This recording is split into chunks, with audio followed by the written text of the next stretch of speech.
Hello everybody, welcome back to my channel, or if this is your first time here, hi, welcome. My name is Kelsey. I'm a wife and a mom of 3 kids, ages 6, 4, and almost 2, and my husband and I are expecting baby number 4 in November. Today we're going to be talking all about my second pregnancy with my son Rhett. I recently posted another video where I talked all about my first pregnancy with my son Leland, so I will link that up here or here. I'm still not great at this, so it'll be up here somewhere if you're interested in seeing that. If you watched that video and are here to watch this one now, first of all, thank you for watching, but also just know going into this story, I don't have nearly as many details about Rhett's pregnancy as I do with Leland's. I swear I wrote down like all of my levels and different things for my doctor's appointments with Rhett's pregnancy, and I cannot find them anywhere, which does make me a little bit sad. I know with second kids it's normal to not remember as many details or like have kept as great of notes, but I really do think that I kept notes and I'm just frustrated that I can't find them.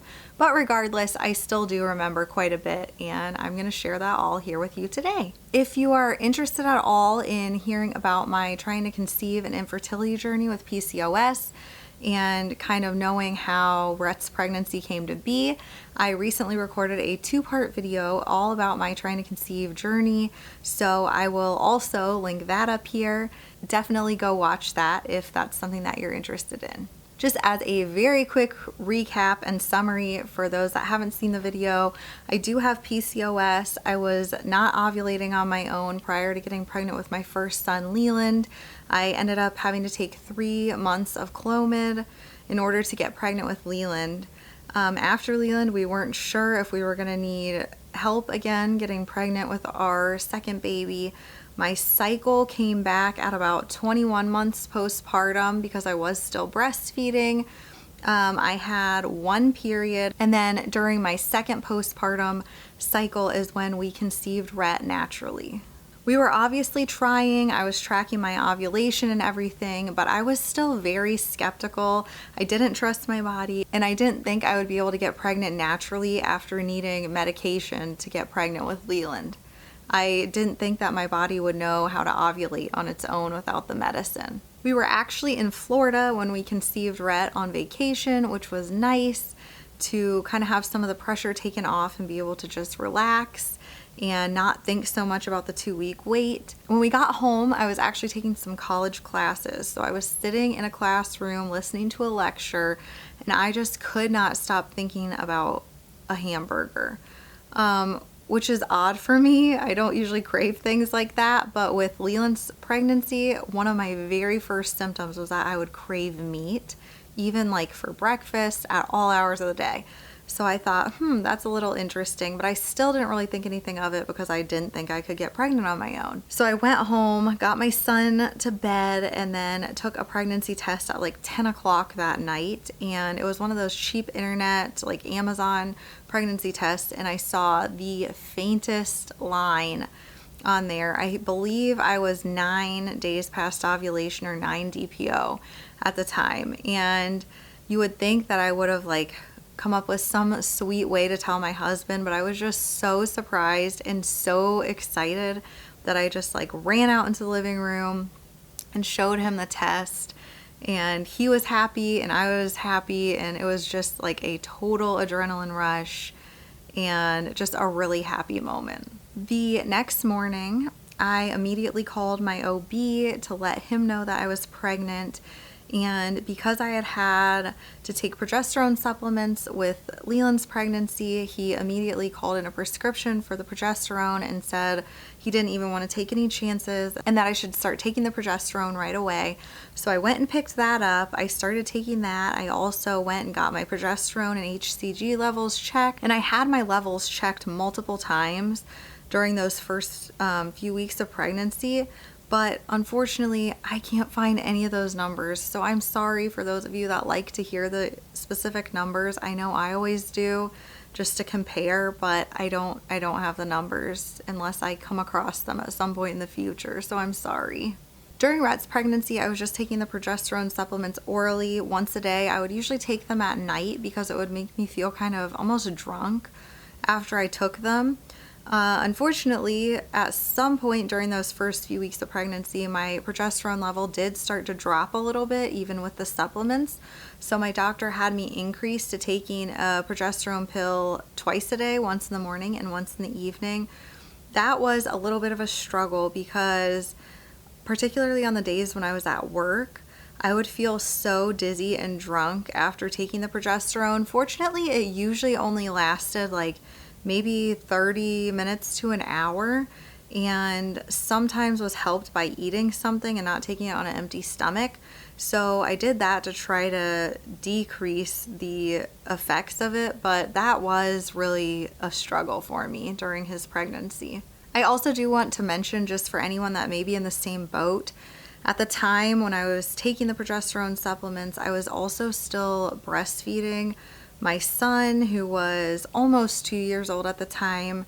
And I remember just being so distraught over having to take the progesterone supplements because I was so sure that it would dry up my milk supply and that I wouldn't be able to breastfeed him anymore and that he would have to wean. And he was very attached to nursing. It was a huge comfort thing for him. So I just felt like the worst mom for like doing something to rip that away from him and force him to wean. I lost so much sleep over that, and ironically, the progesterone never made my milk dry up. I kept nursing him while on the progesterone supplements with the blessing of my doctor, and at about like 14 weeks, right after I weaned off the progesterone, that's when my milk just dried up overnight. At first, I questioned whether it was stopping the progesterone and that hormone shift that caused my milk to dry up. But in reality, I know like around 10 weeks or a little after, your placenta is fully developed and kind of takes over the progesterone production. So I'm guessing my progesterone levels actually increased some, even though I stopped the pills, because my body was making more of its own. And that is probably what ultimately caused my milk to dry up. Thinking back to the symptoms that I had with Rhett, I know, like I said, the meat cravings in the beginning was the very first sign that made me take a pregnancy test. Within the first week of getting the positive pregnancy test, I started getting round ligament pain, which was crazy to me because with Leland, I don't think I got it till like end of the second trimester, or maybe not even till the third trimester. So I remember thinking that that was really odd. I also, once again, suffered from like extreme fatigue during the first trimester of Rhett's pregnancy. Part of that was probably from chasing around a toddler, but I think a lot of it is the progesterone supplements and just the fact that for some reason during all of my pregnancies, I get the extreme fatigue, but I will take that over morning sickness any day. I definitely didn't really have morning sickness. I would have like an occasional wave of nausea, but by occasional, I mean like maybe every few days for a few minutes. Raw ground beef during his pregnancy, I know really got to me whenever I would make like spaghetti or tacos or anything like that. I would usually have to have my husband brown the ground beef because I just couldn't handle it during the first trimester. For anyone that watched Leland's pregnancy video, you know that I had really extreme constipation during his pregnancy. I am happy to say that during Rhett's pregnancy, that was much better. I started kind of prophylactically taking some Miralax, not every day, but a lot of days when I was pregnant with Rhett to help prevent that from becoming a problem. And it seems like getting ahead of it and also making sure that I was drinking more water just helped so that that wasn't a problem for me. The only aversion to food that I remember having during Rhett's pregnancy was, again, cereal. I didn't like cereal when I was pregnant with Leland. I also didn't like it when I was pregnant with Rhett. It's the weirdest thing. I don't know, what a random aversion to have. But yeah, that's the only food aversion that I really remember from his pregnancy. Cravings wise, I had some interesting cravings, but there was 3 main ones that just kept coming up throughout his whole pregnancy. The first was Chick-fil-A, just plain old chicken sandwich from Chick-fil-A. Those rocked my world. There's actually a Chick-fil-A on the way home from my work, like on my route. And so I would kind of treat myself on the days that I worked a lot of days and stop by Chick-fil-A on the way home and get a chicken sandwich to eat for dinner. And yeah, I should have probably invested in Chick-fil-A stock during my pregnancy with Rhett. The two other things that I craved, which are completely random and don't go together at all, were blueberry muffins and naan. I could have just eaten like piece after piece of naan. Like I could have eaten it for breakfast, lunch, and dinner by itself, plain, and been totally fine with maybe a Chick-fil-A sandwich thrown in every now and then.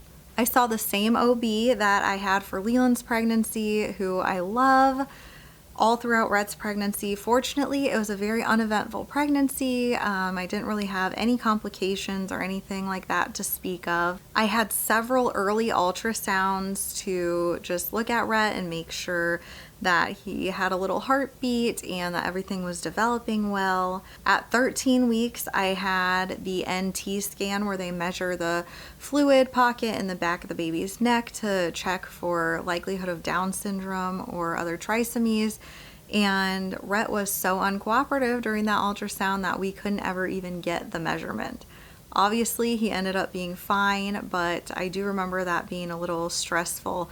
Not even like that big of a deal because I don't usually get too worried about the NT scan, but it was just kind of a bummer to go into it thinking that I was going to get some kind of reassurance and then not get any at all.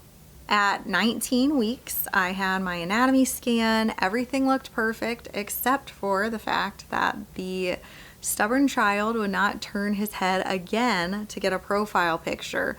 By that point, it was already too late to measure like the NT scan measurement, but I was really hoping for like a, sweet little ultrasound picture to hang up on the wall and to show people and post on social media and stuff. And no, he looked straight at the camera the entire time. He looked like an alien in all the pictures, which, of all the problems to have, that one's really minor, but I was disappointed at the time that we didn't get the sweet little baby profile picture that everyone else seems to be able to get no problem. At that ultrasound also, we found out that Rhett was a boy, and I was so excited. I think naturally because I already had a boy, everyone just assumed that I would want a girl this time around. But I always thought that having two boys that had, a brother, big brother, little brother relationship would be so sweet, and I kind of always just felt like I would be a boy mom. So when I found out that he was a boy, I was so happy, and really my husband and I both were just super excited to have another little boy. I think it was around 14 weeks with Rhett that I started feeling little flutters that I thought were movement. I had an anterior placenta with him, so I was kind of bummed that I didn't feel movement earlier. It took until about I want to say at least 18-ish weeks before I was really feeling like solid kicks and everything. During my first and second trimesters, we were redoing our bathroom at our old house. We just woke up one morning and randomly decided to start tearing it all apart and fully gut and redo it. It was our only bathroom in our house. Looking back, that was probably the stupidest idea to just start on that without really having a solid plan of what we were doing. Our old house was really old. It was built in the 1800s, and so like any renovation on a house that old, it turned into one headache after another. We ended up having way more problems once we got started than we anticipated, and it took forever. We had to stay at my in-laws' house occasionally for periods of time because we didn't have a bathroom that was usable. So that definitely added some stress to the pregnancy, although looking back, I guess it was a good thing that we got that done before he was born, because trying to do that with a newborn as well would have probably been even more stressful. At 28 weeks, I just barely passed my gestational diabetes test, the 1-hour test. I think they look for your sugar to be under 150 at the hour mark, and mine was 149. So I just barely missed having to do the 3-hour test and getting the gestational diabetes diagnosis. At the time, my doctor kind of told me take it easy on the carbs, eat mindfully, because, you know, you're right there on the border. Moving forward, as you will hear in Rhett's birth story, there are things that did make me eventually question whether I might have actually had gestational diabetes and just not been diagnosed. But I will get way more into that in another video. Again, because I had O negative blood, I also had to get the rhogam shot at 28 weeks. This was my second time getting it, so this time around I was way less nervous about it, and it still didn't hurt nearly as bad as I made it out to be in my mind. So that was definitely a relief. It's interesting the difference in babies in utero, even like in their personalities and everything. If you saw Leland's pregnancy video, you know that he would go through periods where he would have crazy amounts of movement, and then he would go for a while like hardly moving at all, to the point where I would get really worried that something was wrong with him. Rhett was the total opposite. He would just kind of consistently move a little bit all day long. So that definitely helped ease my anxiety. I didn't have nearly as many scares with him where he wasn't moving and I would have to try to like lay down and poke him and drink a bunch of juice to try to get him moving. Like, he just always moved enough for me to always know that he was okay. At 32 weeks pregnant, we went to Florida for a little vacation. We took our son, who was 2.5 at the time. We had a great time as a family, just relaxing as a family of 3 before Rhett came along. However, towards the end of our trip, I ended up getting a kidney stone. I have a history of kidney stones, unfortunately. And at first, when I got this one at 32 weeks pregnant, I didn't actually realize that it was a kidney stone. I was just feeling like crampiness in my back, and I honestly thought it was contractions. I was 32 weeks pregnant. It was coming in waves. Normally when I've had kidney stones in the past, the pain is constant, but this pain was just like in waves. So I thought it was contractions. I believe I even texted my doctor to just check in and see what I should do. I think he told me just to rest and hydrate and see if it went away. And it did improve, but then the next day it kind of came back. And I was pretty uncomfortable from it. And eventually, I think I kind of pieced together that it might be a kidney stone. Fortunately, it wasn't nearly as severe of pain as my previous kidney stones had been. So I was able to still like somewhat enjoy the vacation while also dealing with that. Once we got home a couple days later, I ended up passing a kidney stone, which was so creepy to me. That's the first one that's ever been big enough that I actually like felt come out and saw. In the past, when I've passed my kidney stones, I didn't even realize that I passed them because they were so small. So yeah, that was definitely something that could have been way worse had it been more painful, but not an experience that I'd care to repeat again. At 35 weeks, my doctor swabbed me for group B strep, which was negative, but at the time, he also checked to see if I was dilated at all, and I was not. Every single week that I went back after that, he would check me, and I was never dilated past just a fingertip, which isn't even 1 centimeter. My cervix was just being stubborn and not doing anything. I remember like wanting him to sweep my membranes to see if he could get things started once I hit like 39 weeks. And he said he couldn't even get his finger in enough to be able to do that. So that was a bummer. My due date came and went. My doctor offered to induce me, but I do not like being induced. So I said, no, I'm just going to wait and try to let it happen naturally. I did have an induction scheduled for 41 weeks and 5 days because I know at that point, you know, there's concern about your placenta deteriorating and the risk of stillbirth increases. So 42 weeks was definitely like the end of my comfort zone in terms of getting induced. So yeah, I scheduled my induction for 41 weeks and 5 days, and fortunately my water broke on its own on 41 weeks and 3 days. I will record a birth story video all about Rhett's birth that will be posted sometime in the hopefully near future. So keep your eyes out for that. I am going to end this video here. I know it's been a long one, so if you're still with me, thanks for sticking around and for watching. I'm so happy to have you here. Please leave me a comment down below just saying hi or letting me know how your pregnancy might have compared to the things that I experienced during Rhett's pregnancy. Have a great day, and I will talk to you soon. Bye.